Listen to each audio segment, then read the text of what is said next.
2024 წელს მსოფლიოს მასშტაბით არაერთი მსხვილი გარიგება შედგა, თუმცა მათ შორის უდიდესი ენერგეტიკულ გიგანტთან ExxonMobil-თან იყო დაკავშირებული, რომელმაც Pioneer Natural Resources 100%-იანი წილი $60 მილიარდ შეისყიდა. აღინიშნოს, რომ მსგავსი მასშტაბის ტრანზაქცია ExxonMobil-ს არასოდეს განუხორციელებია, რაც ამ გარიგების მნიშვნელობაზე მიუთითებს. ამ გარიგების შედეგად Exxon-ი პორტფელის გაფართოებას, ახალი საწარმოების მიღებას და ბუნებრივი რეზერვის მოცულობის გაზრდას შეძლებს. უშუალოდ კომპანიებს რაც შეეხებათ. ExxonMobil ოფიციალურად 1999 წელსაა დაფუძნებული, თუმცა ის სათავეს ჯონ როკფელერის კონგლომერატიდან იღებს და მის პირდაპირ შთამომავლად შეიძლება ჩაითვალოს. წლების განმავლობაში Exxon-ს არაერთი კონკურენტი შეუსყიდია, თუმცა Pioneer-ის მასშტაბის გარიგება ამერიკულ ენერგეტიკულ გიგანტს არასოდეს განუხორციელებია. Pioneer-თან მიმართებით კი ის უნდა ითქვას, რომ კომპანია 2.5 მილიარდ ბარელ რეზერვს ფლობს, რაც მის მთავარ აქტივს წარმოადგენს და მის 60 მილიარდიან შეფასებასაც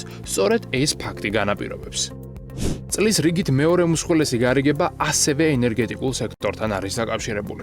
ამერიკულმა Chevron-მა 2024 წელს $53 მილიარდ Hess Corporation-ის შესყიდვა გადაწყვიტა, რაც ენერგეტიკული კომპანიის არსებობის ისტორიაში დაფიქსირებული უდიდესი ტრანზაქცია იყო.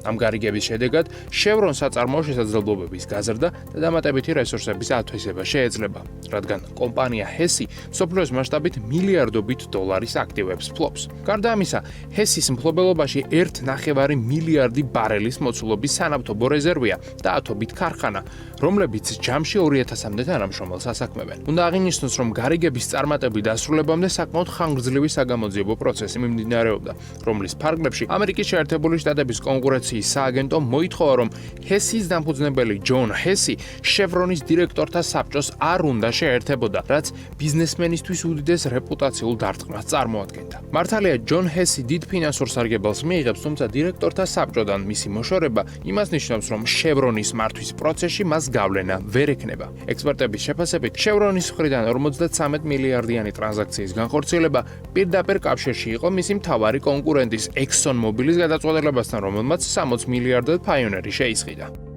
2024 წლის რიგით მესამე უმსხვილესი გარიგება Extra Space Storage-ისა და Live Storage-ის შერწყმას უკავშირდება, რომლის მოცულობამ $47 მილიარდი შეადგინა. ერთობლივი საწარმო, რომელიც ამ ორი კომპანიის შერწყმის შედეგად შეიქმნა, მსოფლიოს მასშტაბით 5000-მდე საწყობს და 4 მილიონამდე ინდივიდუალურ ობიექტს აერთიანებს, რაც მას ინდუსტრიის გიგანტად აქცევს. შერწყმის მიზეზი საკმაოდ მარტივია. გაერთიანებამ კომპანიებს მისცა იმის საშუალება, რომ ბაზრის უდიდესი წილი დაეკავებინათ და ამით როგორც შემოსავლები გაეზარდათ, ასევე მარკეტინგული ხარჯები შეემცირებინათ. დღეისათვის Extra-სა და Life-ის ერთობლივი საწარმო ამერიკაში არსებული სასაწყობო მეურნეობის 13%-ს ფლობს, რაც რეკორდული მაჩვენებელია.